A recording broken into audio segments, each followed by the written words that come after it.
أعوذ بالله من الشيطان الرجيم بسم الله الرحمن الرحيم اعوذ باللہ من الشیطان الرجیم بسم اللہ الرحمن الرحیم۔ ضیاء القرۃ۔ صفات عارضہ کی دو قسمیں ہیں۔ پہلی کیا ہے؟ وہ کہ کسی صفت لازمہ کی وجہ سے پیدا ہو، جیسے باریک ہونا حرف کا بوجہ استفعال اور پر ہونا بوجہ استعلاء کے ہوتا ہے۔ تو یہ تو سمجھ میں آ رہا ہے صفات عارضہ یعنی کہ ایسی صفتیں جو کسی وجہ سے پیدا ہوتی ہیں۔ صفت جو ہے پہلی صفت لازمہ ہے، دوسری صفت عارضہ ہے۔ تو صفت عارضہ میں صفت لازمہ کی وجہ سے بھی اس کو عارضہ کہا جاتا ہے، کیونکہ کسی صفت لازمہ کی وجہ سے اگر کسی حرف میں کوئی صفت پیدا ہو، جیسے کہ باریک ہونا حرف کا بوجہ استفعال، یعنی استفعال کی وجہ سے حرف جو ہے وہ باریک ہو جاتا ہے، لیکن کسی حرف میں اگر استعلاء کے حروف آ جائیں تو وہ پر ہوگا، وہ باریک تو نہیں ہوگا۔ تو یہ صفتیں جو ہیں یہ ایک ہی وقت میں ہر حرف میں نہیں پائی جاتی، یہ عارضی ہیں۔ تو پہلا ہو گیا کسی صفت لازمہ کی وجہ سے پیدا ہوں، دوسرا وہ ہے کہ کسی دوسرے حرف کے ملنے سے پیدا ہوں۔ اب کل حروف باریک ہیں سوائے مستعلیہ کے، سارے حروف جو ہیں وہ باریک ہیں، لیکن حروف مستعلیہ یہ پر ہیں۔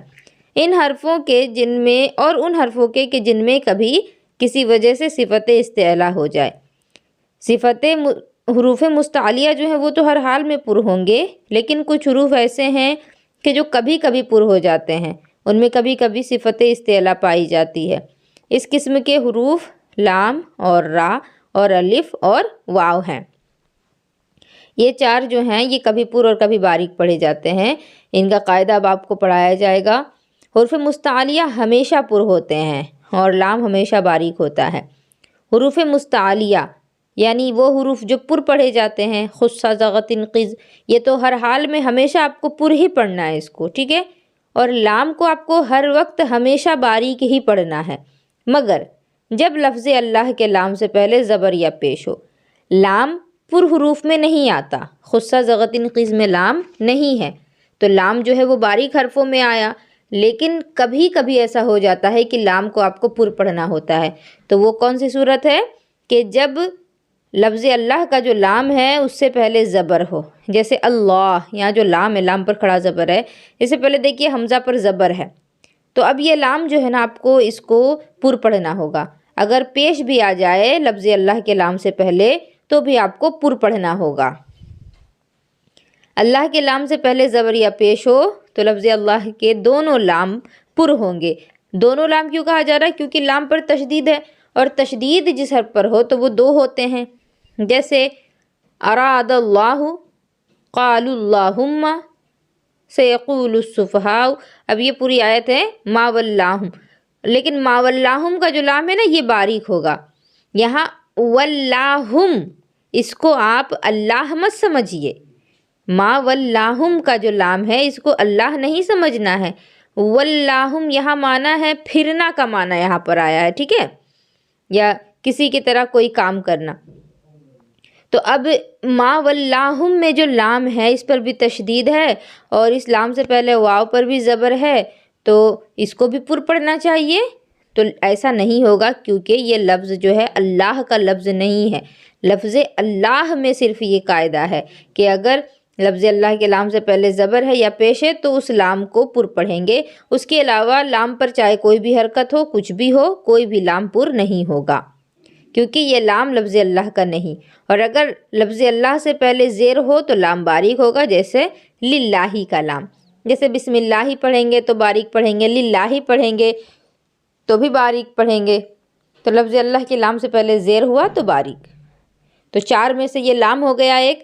دوسرا ہے را کے پر اور باریک پڑھنے کے 10 قاعدے ہیں۔ اب را جو ہے یہ بھی کبھی پر اور کبھی باریک پڑھا جاتا ہے، لیکن را خصہ ضغط قز میں نہیں آتا، کیونکہ ان کو ہر حال میں آپ کو پر پڑھنا ہے، اور را کو کبھی باریک بھی پڑھیں گے تو کبھی پر پڑھیں گے۔ را پر زبر یا پیش ہو تو را پر ہوگی، جیسے ربی، ربما، را پر زبر ہے، را پر پیش ہے، پر ہو گیا. اور زیر ہو تو باریک، جیسے رجالن، را پر زیر ہے تو یہاں را کو باریک پڑھیں گے. را ساکن سے پہلے زبر یا پیش ہو تو پر ہوگی، جیسے فردن، قرآن. اب یہاں دیکھیں را ساکن ہے لیکن اس سے پہلے فا پر زبر ہے. قرآن میں را ساکن ہے لیکن اس سے پہلے پیش ہے تو یہاں بھی را کو پر پڑھیں گے.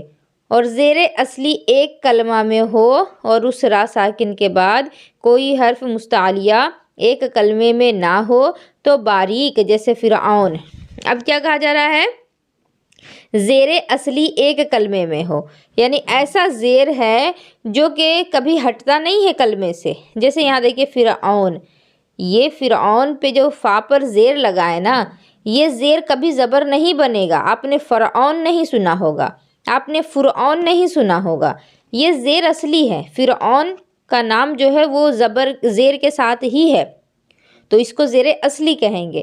اب کیا کہا گیا کہ زیر اصلی ایک کلمہ میں ہو اور اس را ساکن کے بعد کوئی حرف مستعلیہ ایک کلمے میں نہ ہو تو باریک. تو یہ را ساکن ہے، اس سے پہلے فا پر زیر ہے اور اس کے بعد جو حرف ہے را کے بعد وہ حرف مستعلیہ نہیں ہے. عین خصہ زغتن قز میں نہیں آتا.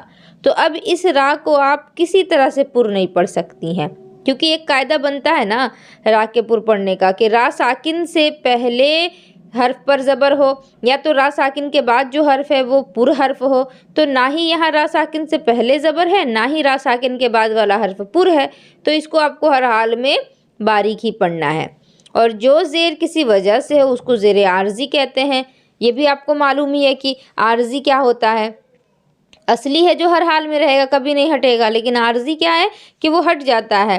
جیسے کوئی الف لگا دیتے ہیں کبھی، یعنی حمزہ لگا دیتے ہیں، اس پر زیر لگاتے ہیں یا پیش لگاتے ہیں. جس طرح آپ لوگوں کو میں نے امر بنانے کا قاعدہ پڑھایا تھا اور نون قطنی کی جو مثال دی تھی تو اس میں جو حمزہ لگایا گیا تھا وہ حمزہ عارضی تھا نا، کیونکہ وہ ہمیشہ نہیں رہتا تو اس پر جو حرکت بھی لگے گی نا وہ حرکت بھی عارضی ہوگی. زیر لگائیں گے تو زیر عارضی ہوگی.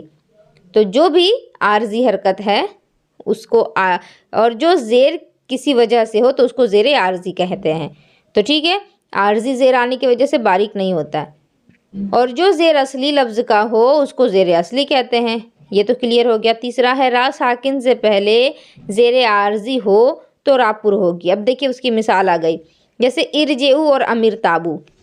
اب یہاں ارجعو، یہاں اصل میں یہ حمزہ نہیں تھا، یہ را تھا. ٹھیک ہے، را ساکن، اور را ساکن ہے تو آپ ساکن حرف سے تو پڑھنا شروع نہیں کر سکتی ہیں، کیونکہ را ساکن جیم زیر جی عین واو پیشو بس اتنا ہی تھا. تو آپ پڑھتی تو کیسے پڑھتی؟ تو ساکن حرف سے پڑھا نہیں جا سکتا، اسی لیے اب آپ کو یہاں پر کوئی حرف ایسا لانا ہوگا جو یہاں میچ کرے. تو اب یہاں آپ یہ دیکھیے کہ عین کلمہ پر کون سی حرکت ہے. یہ امر کا قاعدہ ہے. ارجعو یہ امر ہے، تو امر کے قاعدے میں کیا بتایا گیا تھا کہ سب سے پہلے تو آپ کو علامت مضارع کو ہٹا لینا ہے اور اس کے بعد دیکھنا ہے کہ عین کلمہ پر کون سی حرکت ہے. تو یہاں پر جو علامت مضارع ہوتا وہ تو ہٹ چکا تھا، را ساکن ہے. اس کے بعد عین جو ہے اس پر زیر ہے، کیونکہ را جا فعلا تو عین کی جگہ پر جیم ہوا، عین کلمہ پر زیر ہوا. تو اب یہاں پر حمزہ آپ کو لانا ہوگا جس کے نیچے زیر لگا ہو. یہی ہے امر کا قاعدہ کہ علامت مضارع کو پہلے ہٹا دینا ہے، اس کے بعد آپ کو دیکھنا ہے کہ عین کلمہ پر کون سی حرکت ہے. اگر عین کلمہ مکسور ہو یعنی زیر ہو عین کلمہ پر تو حمزہ وصلی جو آپ لائیں گی وہ بھی زیر کے ساتھ ہی ہوگا. اگر عین کلمہ پر زبر بھی ہو تو بھی حمزہ وصلی آپ زیر ہی لائیں گی. تو یہاں پر آپ کو یہ حمزہ زیر کے ساتھ لگایا گیا تو یہ زیر عارضی کہی جائے گی. یہاں آپ امر کا قاعدہ بھی سیکھ گئیں اور یہ بھی سیکھ گئیں کہ زیر عارضی کیا ہوتا ہے. جیسے ارجعو اور امر تابو، لوگ امر کا قاعدہ بھی آپ لوگوں کو یاد ہو گیا ہوگا. بولیں جواب میں تھوڑا آپ لوگ جلدی کریں. ابھی تک کسی کا بھی جواب نہیں آیا، کیا بات ہے؟ جی باجی، تو باجی اگر جیم پہ زبر ہوتا تو پھر یہ را پہ بھی زبر لانا پڑتا کیا؟ نہیں، جیم پر زبر اور زیر ہونے کی صورت میں زیر لگائیں گے حمزہ پر، پیش ہوگا تو پیش لگائیں گے حمزہ پر۔ صرف جیم کی بات نہیں ہے، کوئی بھی لفظ ہو عین کلمہ کی جگہ پر ہو، اگر فعلا، اس میں جو عین ہے نا اسی کے وزن پر تو سب کو آپ کو گردان کرنی ہے، فعلا اسی کے وزن پر آیا، رجع تو عین آ گیا عین کی جگہ پر، اب جیم کی جگہ پر۔ اب یہاں پر عین پہ اگر پیش ہوتا تو آپ کو حمزہ پر پیش لگانا ہوتا، عین پہ زبر یا زیر ہو تو حمزہ پر زیر ہی آئے گا، یہ امر کا قاعدہ ہے، ٹھیک ہے؟ آپ لوگوں سے جب میں پوچھوں تو جواب تھوڑا جلدی دیا کریں۔ اس کے بعد ہے چوتھا، را ساکن سے پہلے زیر ایک کلمے میں نہ ہو تو را پر ہوگی، جیسے رب ارجعون۔ اب یہاں پر بھی دیکھیں، رب یہ الگ کلمہ ہے اور رجعون جو ہے یہ ایک الگ کلمہ ہے، تو اب ان دونوں میں چونکہ کوئی تعلق تو پہلے تھا نہیں، رب یہ الگ تھا اور ارجعون یہ الگ تھا، اب را ساکن تھا، پڑھنا مشکل تھا، تو اس کو بھی یا تو آپ کو ارجعو کی طرح سے حمزہ پر زیر لگانا پڑتا، لیکن یہاں آپ یہ دیکھ سکتی ہیں کہ بیچ میں علامت وقف نہیں ہے، یعنی آپ اس با کے زیر سے را کو ملا سکتی ہیں، اور چونکہ یہ ارجعو تھا اس سے پہلے یہاں پر کوئی دوسرا حرف موجود نہیں ہے، لفظ موجود نہیں ہے، اسی لیے آپ کو حمزہ لانا پڑا، تو آپ یہاں با زیر بی سے ملا کر پڑھ سکتی ہیں، ورنہ اگر آپ رب پہ اگر آپ وقف کر دیں گی، رک جائیں گی، تو اس صورت میں آپ کو دوبارہ حمزہ پہ زیر لگانا ہوگا۔ تو یہاں پر آپ کو مقصد بتانا یہ ہے کہ را ساکن سے پہلے زیر ایک کلمہ میں نہ ہو تو را پر ہوگی، یہاں را ہے اور را سے پہلے زیر تو ہے با پر، لیکن یہ الگ الگ کلمے ہیں، اسی لیے را پر ہوگی۔ را ساکن سے پہلے زیر ہو اور اس را کے بعد حروف مستعلیہ ایک کلمے میں ہو تو یہاں بھی را پر ہوگی۔ کیا مطلب؟ را ساکن سے پہلے زیر ہے، را ساکن بھی ہے، اس سے پہلے زیر بھی ہے، اور را ساکن کے بعد پر حرف ہے اسی کلمے میں، تو اب اس صورت میں را جو ہوگی وہ پر پڑھی جائے گی، جیسے آپ یہاں دیکھیں لبل مرصاد، یہاں آپ دیکھیے رے ساکن ہے یہاں موجود، اس سے پہلے زیر بھی ہے، اور اس قاعدے میں تو یہ رے کو را جو تھا اس کو آپ کو باریک پڑھنا تھا، لیکن چونکہ حرف مستعلیہ یہاں موجود ہے اور یہ مرصاد ایک ہی کلمہ ہے تو اب یہاں آپ کو را کو پر پڑھنا ہے، مگر لفظ فرقین میں پر اور باریک دونوں جائز ہے، یہ تو آپ لوگ بہت اچھے سے جانتی ہیں لفظ فرقین کا قاعدہ۔ فرقین را ساکن سے پہلے زیر ہے اور را ساکن کے بعد جو ہے حرف مستعلیہ ہے، اب یہاں کنفیوژن ہو رہا ہے کہ کیا پڑھیں، تو اس میں دونوں قاعدے لگیں گے، را ساکن سے پہلے زیر دیکھیں گی تو را کو باریک پڑھیے، کیونکہ را ساکن سے پہلے بھی زیر ہے، را کے بعد بھی زیر ہے، تو را کو باریک پڑھ سکتے ہیں، ورنہ آپ حرف مستعلیہ دیکھیں گی اگر تو را ساکن کے بعد حرف مستعلیہ ہونے کی وجہ سے را کو پر بھی پڑھ سکتی ہیں۔ پھر ہے رائے ساکن سے پہلے زیر ہو اور اس را کے بعد حرف مستعلیہ دوسرے کلمے میں ہو تو باریک ہوگی، جیسے وصبر صبرن، را ساکن سے پہلے زیر ہو، دیکھیے را ساکن ہے اس سے پہلے با پر زیر ہے، اور اس را کے بعد حرف مستعلیہ دوسرے کلمے میں ہو تو را باریک ہوگی۔ اب دیکھیں اس را کے بعد صاد ہے جو کہ حرف مستعلیہ ہے، لیکن اس کے باوجود یہاں را کو باریک پڑھ رہے ہیں، کیونکہ وصبر ایک الگ کلمہ ہے، صبرن ایک الگ کلمہ ہے، تو دونوں کلموں کے الگ ہونے کی وجہ سے یہاں را کو باریک پڑھا جائے گا، اور مرصاد میں کیا تھا کہ کلمہ ایک ہی تھا اسی لیے پر پڑھے تھے۔ رائے ساکن سے پہلے یا ساکن ہو تو باریک ہوگی، جیسے خیر اور خبیر، دیکھیں را ساکن ہے خیر، یہ خیرن تھا لیکن آپ نے اس پر سانس توڑ کے اس پر وقف کیا تو را ساکن ہو گیا، خبیر پہ بھی سانس توڑ دی تو یہ را ساکن ہو گیا۔ اب را ساکن سے پہلے یا ساکن ہے تب تو آپ کو باریک ہی پڑھنا ہے، رائے ساکن سے پہلے، لیکن اگر یہاں آپ ساکن سکون نہیں کر کے آپ خیرن اور خبیرن پڑھیں گی تو را کو پر پڑھیں گی۔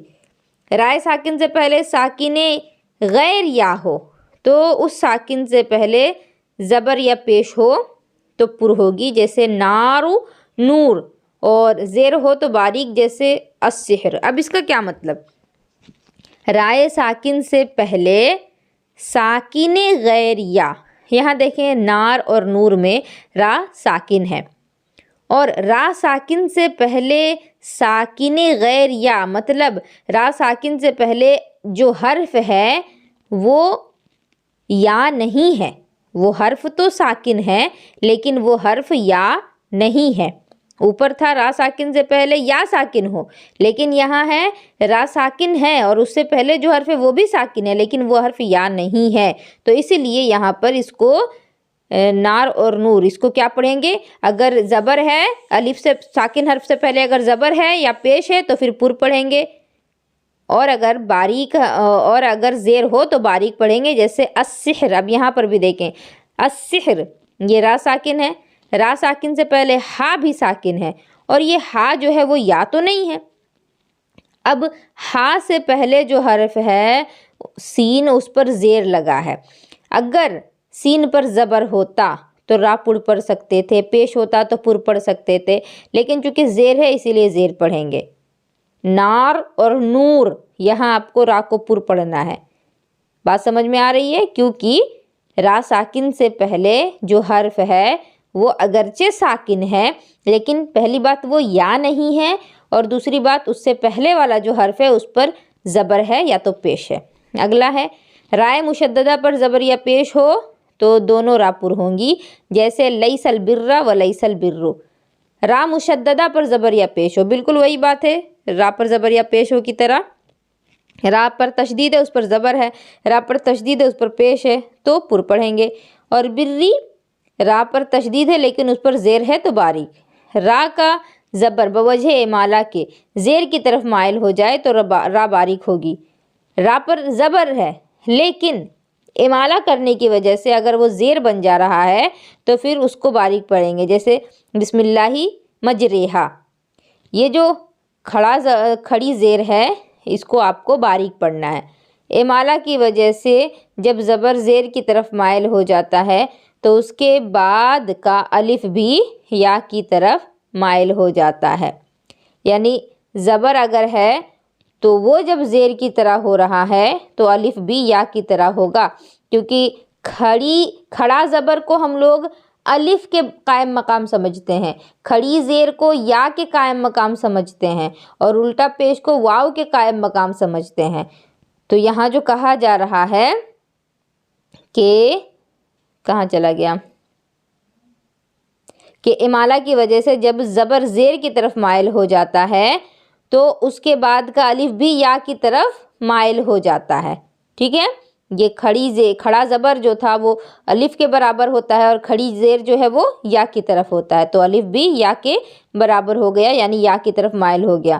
اور بروایت حفص رحمۃ اللہ علیہ صرف اسی لفظ میں امالہ ہے، اور الف اور واو مدہ سے پہلے اگر حرف پر ہوں تو یہ دونوں بھی پر ہوں گے ورنہ باریک۔ مطلب کیا ہوا؟